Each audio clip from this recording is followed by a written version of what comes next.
Good evening teachers. இது உங்கள் teachers care academy Kanchipuram. அடுத்த வினா, அடிகள் நீரே அருளுக யார் யாரிடம் கூறியது அப்படின்னு வினா கேட்டிருக்காங்க.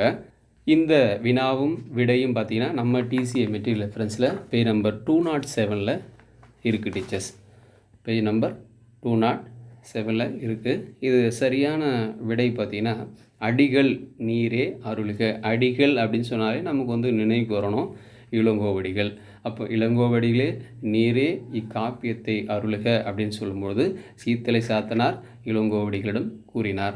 பேஜ் நம்பர் 207 நம்ம டிசிஏ மெட்டீரியல் ரெஃபரன்ஸில் இடம்பெற்றிருக்கு. பாருங்கள் டீச்சர்ஸ், மணிமேகலையினுடைய காப்பியத்தை சீத்தலை சாத்தனார் எழுதியிருக்காங்கன்றது இதில் கொடுத்துருக்காங்க. பாருங்கள், கோவலன் கண்ணகி கதையை கூறி அடிகள் நீரே அருளுக அப்படின்னு சொல்லி வரிகள் இளங்கோவடிகளிடம் சீத்தலை சாத்தனார் சொல்வது போல் இந்த இடத்துல இடம்பெற்றிருக்கு. Page number 207. அந்த அடிப்படையில் நமக்கான சரியான வரிசை சீத்தலை சாத்தனார் இளங்கோவடிகளிடம் கூறியது. அடுத்த வினா, அமைச்சருக்குரிய கடமைகள் என மதுரை காஞ்சி பேசக்கூடிய இலக்கியமாக தான் நம்ம இந்த வினா கேள்வி கேட்டிருக்காங்க. ஏன்னா நன்று தீது இவற்றை ஆராய்வது, அது மட்டுமல்ல அன்பும் அறனும் தவறாது காக்க வேண்டும் என்கிற குறிப்பிடக்கூடிய சங்க நூல் கேட்டிருக்காங்க. நமக்கு அமைச்சருக்குரிய கடமைகள் நன்று தீது இவற்றை ஆராய்தல், அது மட்டுமின்றி அன்பும் அறனும் தவறாது காக்க வேண்டும் என்று குறிப்பிடக்கூடிய சங்க நூல்னு கேட்டிருக்காங்க. இது சரியான வரிசை பார்த்திங்கன்னா மதுரை காஞ்சி தான். நம்ம டிசிஏ மெட்டீரியல் ரெஃபரன்ஸில் பேஜ் நம்பர் 51 இடம்பெற்றிருக்கு டீச்சர்ஸ்.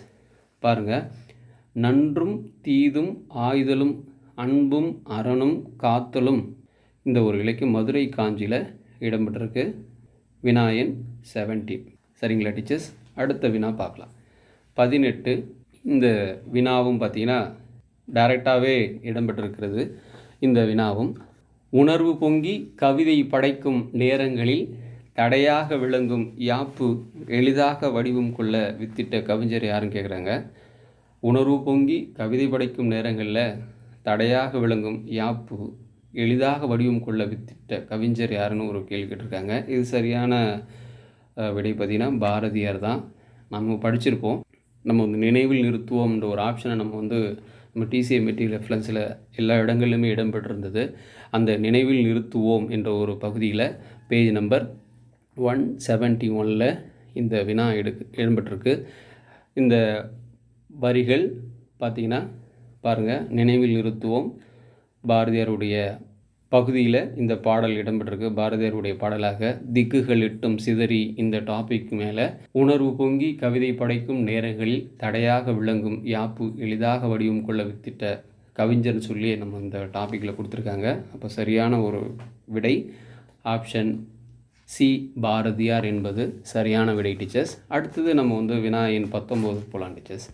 19 பாருங்கள், தவறான இணையை தேர்வு செய்கன்னு கொடுத்துருக்காங்க. இது வரைக்கும் நம்ம வினாக்களில் சரியான முறை இணைக்க அப்படின்னு தான் பார்த்தோம். இப்போ தவறானதை தேர்ந்தெடுக்க சொல்லியிருக்காங்க. அன்மொழி தொகை அப்படின்னு கொடுத்துருக்காங்க. இந்த அன்மொழி தொகை சான்று மட்டும் கொடுத்துருக்காங்க டீச்சர்ஸ். சிவப்பு சட்டை பேசினார், அது சரியாக பொருந்திருக்கு, ஒன்றும் பிரச்சனை இல்லை. பண்பு தொகை வட்டத்தொட்டி, இதுவும் சரியாக பொருந்திருக்கு. இந்த இணைப்பில் தவறு என்பது இல்லை டீச்சர், இது சரியாக இருக்குது. அடுத்தது பாருங்கள், ஓமை தொகை. ஓமை தொகையில் சான்று என்ன கொடுத்துருக்காங்க பாருங்கள், முறுக்கு மீசை உடையவர் இல்லை முறுக்கு மீசை வந்தார்னு கொடுத்துருக்காங்க. இந்த முறுக்கு மீசை வந்தார் என்பது அன்மொழி தொகைக்குரிய சான்று. அப்போது இது தவறாக இணைக்கப்பட்டிருக்கிறது. அப்போது முறுக்கு மீசை வந்தார் என்பது அன்மொழி தொகைக்கு வரக்கூடிய சான்றை கொடுத்துருக்காங்க.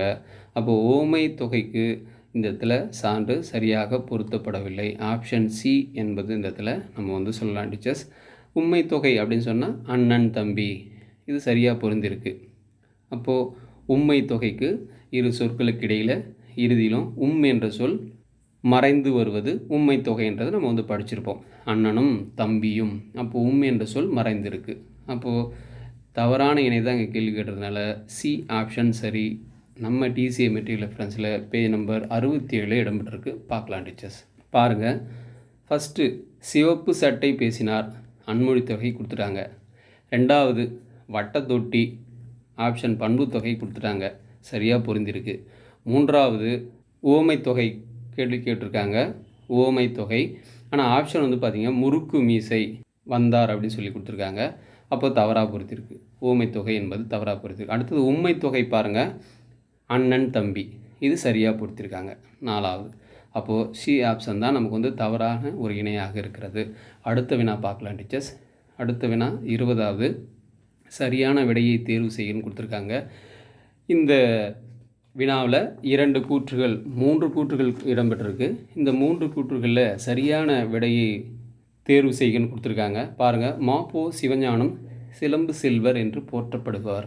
2வது, சட்ட மேலவை தலைவராக பதவி வகித்துள்ளார். 3வது, பாரதமணி, கிராம ஊழியன் ஆகிய இதழ்களில் பணிபுரிந்திருக்கிறார் அப்படின்னு சொல்லி 3 கொடுத்துருக்காங்க. இந்த 3 கூற்றுகளில் தொடர்பு இல்லாதது இந்த இடத்துல பார்த்திங்கன்னா 2 கூற்றுகள் தொடர்புடையதாக இருக்குது. இந்த 3வது கூற்றில் இணைச்சிருக்காங்க மாப்போ சிவஞானத்தை, கவனமாக பார்க்கணும். பாருங்கள், பாரதமணி, கிராம ஊழியன் ஆகிய இதழ்களில் பணிபுரிந்தார் அப்படின்னு சொல்லி கொடுத்துருக்காங்க. அப்போது மாப்போ சிவஞானம் இந்த இதழ்களில் பணிபுரிந்தாரா அப்படின்னு பார்த்தீங்கன்னா கிடையாது. கூப்பாரா, அந்த சரியான விடை பார்த்திங்கன்னா கூப்பாராவினுடைய இதழ்கள் தான் இது, பாரதமணி, கிராம ஊழியெல்லாம். அப்போது பொருந்தாதது பார்த்திங்கன்னா 3வது கூற்று இல்லை. அப்போது முதல் கூற்று சிலம்பு செல்வர்னா மாப்போசி எல்லாருக்கும் தெரியும், அவர் வந்து சட்ட மேலவை தலைவராக பதவி வகித்திருக்கார். இது 2மே மாப்போசியுடைய பொருந்திய சரியான விடைகள்.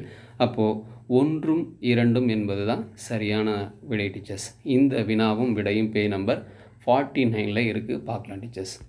பாருங்கள், இந்த வினாவும் விடையும் தொடக்கத்திலே பாருங்கள், சிலம்பு செல்வர் என்று போற்றப்படுபவர் மாப்போசி, சட்ட மேலவை தலைவராக இவர் வந்து இடம்பெற்றிருக்காரு. இயருமே கொடுத்துருக்காங்க, 1972 1978களில் சட்ட மேலவை தலைவராக பதவி வகித்திருக்கார். சரிங்க டீச்சர்ஸ். அடுத்த வினா 21வது வினா. நம்ம இது வரைக்கும் 1லேருந்து 20 வரைக்கும் வினா பார்த்தோம். இந்த வினாக்களுக்கு 2 மதிப்பெண்கள். அடுத்து 21லேருந்து 30 வரைக்கும் பார்த்திங்கன்னா 1 மதிப்பெண்கள் டீச்சர்ஸ். இப்போ இந்த 21லேருந்து 30 வரைக்கும் வரிசையை பார்க்கலாம். பொருத்தம் இல்லாததை கண்டறிக அப்படின்னு கேள்வி கேட்டிருக்காங்க. இந்த வினா பார்த்திங்கன்னா சிறுகதை, புதினம், நாவல் அப்படின்னு சொல்லி ஒரு கலந்த இலக்கியங்களாக தான் கொடுத்துருக்காங்க. இந்த இலக்கியங்களில் பொருத்தம் இல்லாதது தான் கேள்வி கேட்டிருக்காங்க. இந்த வினாவை கவனித்து நீங்கள் ஆன்சர் பண்ணியிருக்கணும்.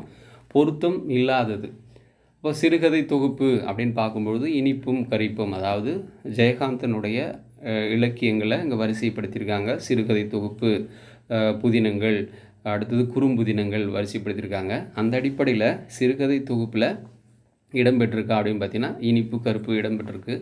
இனிப்பும் கரிப்பும் என்பது சிறுகதை தொகுப்பு தான். அப்போ சரியாக பொருத்திருக்கு, பிரச்சனை இல்லை. அடுத்தது இந்த வினாவில் தவறில்லை. அடுத்தது நாவல் அப்படின்னு சொல்லி புதிய வார்ப்புகள் கொடுத்துருக்காங்க.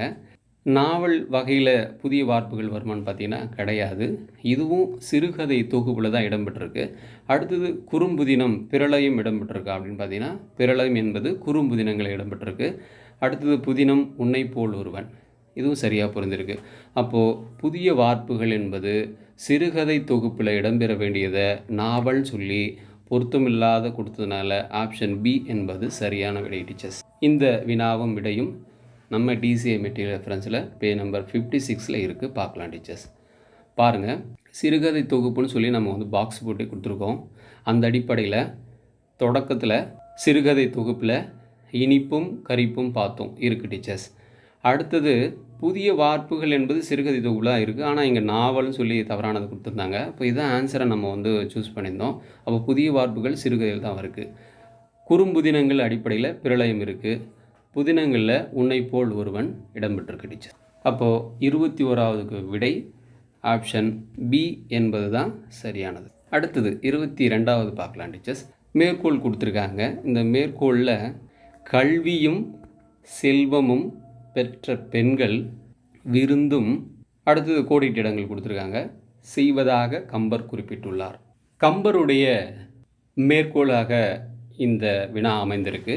இந்த வினாவுக்கு சரியான விடை பார்த்திங்கன்னா பொருந்தும் செல்வமும் கல்வியும் தொடங்குகிற இந்த மேற்கோள் பார்த்திங்கன்னா விருந்து கொடுத்துருக்காங்க. அடுத்தது பார்த்திங்கன்னா ஈகை என்பது தான் சரியான ஆப்ஷன் டீச்சர்ஸ். அப்போது கல்வியும் செல்வமும் பெற்ற பெண்கள் விருந்தும் ஈகையும் செய்வதாக கம்பர் இந்த பாடலை மேற்கோள் காட்டியிருக்காரு. நம்ம டிசிஏ மெட்டீரியல் ரெஃபரன்ஸில் பேஜ் நம்பர் 18 இந்த வினாவும் விடையும் இருக்குது டீச்சர்ஸ். பாருங்கள், கல்வியும் செல்வமும் பெற்ற பெண்கள் விருந்தும் ஈகையும், வெரி வெரி இம்பார்ட்டன்ட், விருந்தும் ஈகையும் செய்வதாக கம்பர் குறிப்பிட்டிருக்கார். பாருங்கள், பொருந்தும் செல்வமும் கல்வியும் பூத்தலால் வருந்தி வந்தவர்க்கு ஈதலும் அப்படின்னு சொல்லி இந்த வரிகளே இடம்பெற்றிருக்கு. இந்த வினாவுக்கான விடை ஆப்ஷன் பி என்பது சரியான விடை டீச்சர்ஸ், ஈகையும். அடுத்தது 23வது வினா. 23வது வினா, கரிசல் மண்ணின் வாழ்க்கையை கி. ராஜநாராயணனுக்கு முன் எழுதத் தொடங்கிய படைப்பாளி யார்? பொதுவாக இந்த கரிசல் மண் வட்டாரங்களில் அந்த வாழ்க்கை அந்த பகுதியில் வாழ்க்கை மக்களுடைய பகுதிகளுடைய வரலாற்று செய்திகளையும் அவங்களுடைய நடைமுறை வாழ்க்கைகளையும் கி. ராஜநாராயணனுக்கு முன் எழுதத் தொடங்கிய படைப்பாளி யாருன்னு கேட்குறாங்க. இது சரியான ஆப்ஷன் பார்த்தீங்கன்னா கு. அழகிரிசாமி என்பது தான் சரியான விடை. இந்த வினாவும் விடையும் பார்த்திங்கன்னா நம்ம டிசிஏ மெட்டீரியல் ரெஃபரன்ஸில் பேஜ் நம்பர் 107 இடம்பெற்றிருக்கு. அதை பார்க்கலாம் டீச்சர்ஸ். பாருங்கள், கரிசல் மண்ணினுடைய படைப்பாளி கு. அழகிரிசாமி கி. ராஜநாராயணனுக்கு முன் எழுத தொடங்கியவர் அப்படின்னு சொல்லி வரிகளே இடம்பெற்றிருக்கு. ஆப்ஷன் சி என்பது தான் இந்த வினாவுக்கான விடை டீச்சர்ஸ். அடுத்தது நம்ம பார்க்குற வினா எண் 24. இந்த வினா பார்த்திங்கன்னா ஒரு மேற்கோளாக கொடுத்துருக்காங்க. பிழையா நன்மொழி என்று வாய்மையை கூறும் நூல் எது அப்படின்னு வினா கேட்டிருக்காங்க. இந்த மேற்கோள் இடம்பெற்ற நூல் எதுன்னு கேள்வி கேட்டிருக்காங்க. பிழையா நன்மொழி நம்ம டிசிஏ மெட்டீரியல் ரெஃபரன்ஸில் பேஜ் நம்பர் 53 இடம்பெற்றிருக்கு டீச்சர்ஸ். இந்த வினாவும் விடையும் இது சரியான விடை பார்த்திங்கன்னா நற்றிணை தான். பிழையா நன்மொழி என்று தொடர் நற்றிணை குறிப்பிடுகிறது. இந்த வினாவும் விடையும் பேஜ் நம்பர் 53 இடம்பெற்றிருக்கு. பார்க்கலாம் டீச்சர்ஸ். பாருங்கள், நம்ம டிசிஏ மெட்டீரியல் ரெஃபரன்ஸ் 53, பிழையா நன்மொழி என்ற வாய்மொழி நற்றினை குறிப்பிடுகிறது அப்படின்னு சொல்லி தெளிவாக கொடுத்துருக்காங்க. பேஜ் நம்பர் 53 இடம்பெற்றிருக்கு டீச்சர்ஸ். அடுத்த வினா 25, திருத்தணிகை உலா குறிப்பிடும் ஐம்பெரும் காப்பிய வைப்பு முறைகள் யாதுன்னு சொல்லி ஐம்பெரும் காப்பியங்களை வரிசைப்படி திருத்தணிகை உலா குறிப்பிடக்கூடிய வரிசை முறை எதுன்னு கேட்குறாங்க. நம்ம சாதாரணமாக வரிசை முறை நம்ம தெரியும். அந்த அடிப்படை இல்லாமல் திருத்தணிகை உலா, இந்த திருத்தணிகை உலா எழுதியவர் கந்தப்ப தேசிகர், 19ஆம் நூற்றாண்டு. இந்த திருத்தணிகை உலாவில் ஐம்பெரும் காப்பியங்கள் வரிசைப்படுத்தியிருக்காரு. அந்த வரிசை முறையை தேர்வு செய்ய சொல்கிறாங்க. இந்த வினாவும் விடையும் பார்த்திங்கன்னா நம்ம டிசிஏ மெட்டீரியல் ரெஃபரன்ஸில் பேஜ் நம்பர் 207 இருக்குது. இந்த வினாவுக்கான விடை சரியான வரிசை முறை பார்க்கும்பொழுது சீவக சிந்தாமணி, சிலப்பதிகாரம், மணிமேகலை, வளையாபதி, குண்டலகேசி என்பது தான் சரியான வரிசை முறை. இந்த வினாவும் விடையும் நம்ம பார்க்கலாம் டீச்சர்ஸ். பாருங்கள், ஐம்பெருங்காப்பிய வரிசை முறையை இந்த இடத்துல கொடுத்துருக்காங்க. பாருங்கள், சிந்தாமணி, சிலப்பதிகாரம் வரிசைப்படி கொடுத்துருக்காங்க. அடுத்தது மணிமேகலை, அடுத்தது வளையாபதி, இறுதியாக குண்டலகேசி கொடுத்துருக்காங்க. அப்போ அந்த அடிப்படையில் நமக்கு ஆப்ஷன் பி என்பது தான் சரியான விடை டீச்சர்ஸ். அடுத்து நம்ம வினா எண் 26 பார்க்கலாம் டீச்சர்ஸ். 26 வினா பார்த்திங்கன்னா குறில் நெடில் இந்த மாற்றத்தை உணர்ந்து கோடிட்ட சொற்களுக்கு பொருத்தமான பொருளை தேர்வு செய்க அப்படின்னு சொல்லி வினா அமைச்சிருக்காங்க. அந்த குறில் நெடில் வார்த்தைகள் என்ன சார் அப்படின்னு நீங்கள் பார்த்தீங்கன்னா, முதலாவது வழி அப்படின்னு சொல்லி கொடுத்துருக்காங்க. அதுவே இது குறில், நெடில் கொடுத்துருக்காங்க வாளி. அப்போ இந்த குறில் நெடில் மாற்றத்தை உணர்ந்து கீழே கொடுக்கப்பட்டுள்ள விடைகளில் சரியான விடை என்னன்னு கேள்வி கேட்டிருக்காங்க. அந்த அடிப்படையில் வழி அப்படின்னா நமக்கு தெரியும், காற்று அப்படின்றது இந்த இதில் சரியான ஆப்ஷன் பொருத்திடலாம். வாளி அப்படின்னா பாத்திரம் என்பது சரியான விடையாக நம்ம ஆப்ஷன் பிஏ நம்ம சரியான விடைன்றதை நம்ம சொல்லலாம் டீச்சர்ஸ். இந்த வினாவும் விடையும் பார்த்திங்கன்னா நம்ம டிசிஏ மெட்டீரியல் ரெஃபரன்ஸில் பேஜ் நம்பர் 152 இடம்பெற்றிருக்கு. பாருங்கள் டீச்சர்ஸ். இரு சொற்களை ஒரே தொடரில் அமைத்து எழுதுக அந்த அடிப்படையில் கொடுத்துருக்காங்க. பாருங்கள், வழி வாளி, அதாவது வழியும் வாளியும் இல்லாமல் வாழ முடியாதுன்னு சொல்லி கொடுத்துருக்காங்க. அப்போ இந்த இடத்துல வழினா காற்று அப்படின்னு சொல்லி மென்ஷன் பண்ணியிருக்காங்க. வாளின்னா இந்த இடத்துல அன்பும் சொல்லி கொடுத்துருக்காங்க. அப்போது வாளி என்பதற்கு இந்த இடத்துல அன்புன்னு கொடுத்துருக்காங்க. நம்ம வந்து இந்த இடத்துல அன்பு இல்லாததுனால ஆப்ஷன் பாத்திரம் இருந்ததுனால வாளி என்பது நம்ம பேச்சு வழக்கத்தில் பாத்திரங்களை உணர்த்தக்கூடிய ஒரு சொல்லாக பாத்திரம் என்பது சரியான விடை. காற்று பாத்திரம் என்பது தான் இந்த வினாவுக்கான சரியான விடையாக இருக்குது டீச்சர்ஸ். அடுத்தது 27வது வினா நமக்கு என்னென்னு பார்த்தீங்கன்னா, மா என்ற சொல்லின் இரு பொருள் அப்படின்னு கேட்டிருக்காங்க. இந்த வினாவுக்கான விடை பார்த்திங்கன்னா நமக்கு எல்லாருக்குமே தெரியும். மாநகர் அப்படின்னா என்ன சார் அர்த்தம்? பெரிய நகர். அப்போது பெரிய என்பது இந்த இடத்துல வருது. அடுத்தது அரிமா, அப்போது மானா விலங்கு. அப்போது மாநகர் அரிமா இந்த சொற்களை வச்சு நம்ம வந்து சரியான ஆன்சர் பண்ணால் பெரியது விலங்கு என்பது தான் சரியான வரிசை முறை. Option C. நம்ம டிசிஎம்இடி ரெஃபரன்ஸில் பேஜ் நம்பர் 146 இந்த வினாவும் விடையும் இருக்குது. பார்க்கலாம் டீச்சர்ஸ். பாருங்கள், மா என்பது விலங்கை உணர்த்துவதாக இந்த இடத்துல மா என்பது குதிரை அப்படின்னு சொல்லி கொடுத்துருக்காங்க டீச்சர்ஸ். அடுத்த வினா 28வது வினா. இந்த வினா வட்டார மொழி மற்றும் கொச்சை மொழி அல்லது பிறமொழி சொற்கள் இந்த மூன்று சொல்கிறாங்க. வட்டார மொழி, கொச்சை மொழி, பிறமொழி சொற்கள் இடம்பெறாத தொடரினை தேர்க. Very very important. இடம்பெறாத தொடர். என்னோடய ஃப்ரெண்டு சுப்பையா என்று பெயர், காலேஜில் படிக்கான், விடுமுறைக்கு வந்திருக்கான். இது வந்து ஒரு வட்டார மொழி இதில் இருக்குது. கொச்சை சொற்களும் இருக்குது. என் நண்பன் சுப்பையான்னு பேர், கல்லூரியில் படிக்கிறான், விடுமுறைக்கு வந்திருக்கிறான். சுப்பையான்னு அப்படின்னா ஒரு பேச்சு வழக்கு தான் நம்ம சொல்லுவோம். அதனால் இதுவும் சரியில்லை. என் நண்பன் சுப்பையா என்னும் பெயருடையவன் கல்லூரியில் படிக்கின்றான், விடுமுறைக்கு வந்துள்ளான். அப்போது வட்டார மொழி, கொச்சை மொழி, பிறமொழி சொற்கள் இல்லாத சொல் ஆப்ஷன் சி என்பது தான் சரியாக இருக்குது. டி பாருங்கள். என் நண்பன் சுப்பையா என்னும் பெயருடையவன் காலேஜில் படிக்கின்றான், லீவுக்கு வந்துள்ளான். இது வந்து பிறமொழிகள் இருக்குது. லீவுக்கு வந்திருக்கான்றது பிறமொழிக்கு இடம்பெற்றதுனால இது சரியில்லை.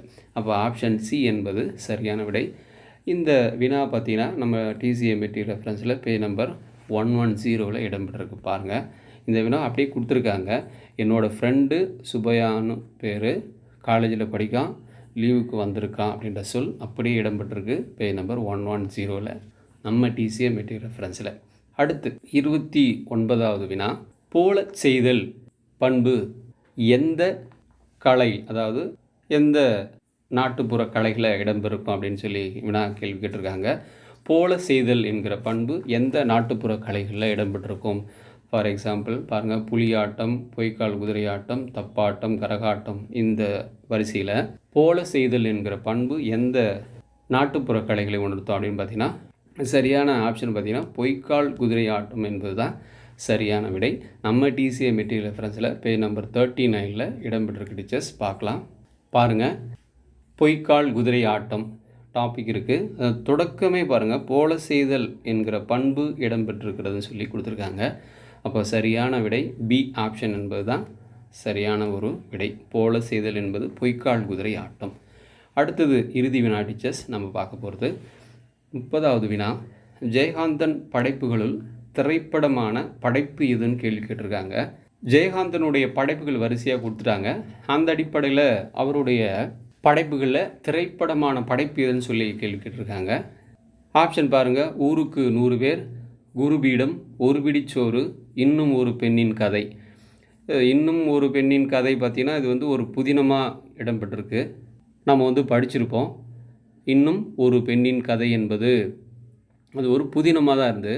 ஒரு பிடிச்சோறு அப்படின்னா அது ஒரு சிறுகதை, ஜெயகாந்தனுடைய சிறுகதையாக இருக்குது. குருபீடம் என்பது சிறுகதையாக இருக்குது.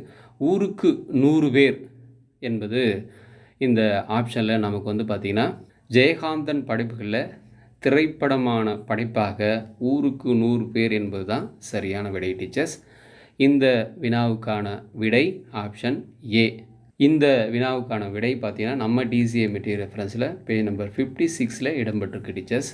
ஜெயகாந்தனுடைய படைப்புகளை நம்ம வந்து வரிசைப்படுத்தி கொடுத்துருக்கோம்.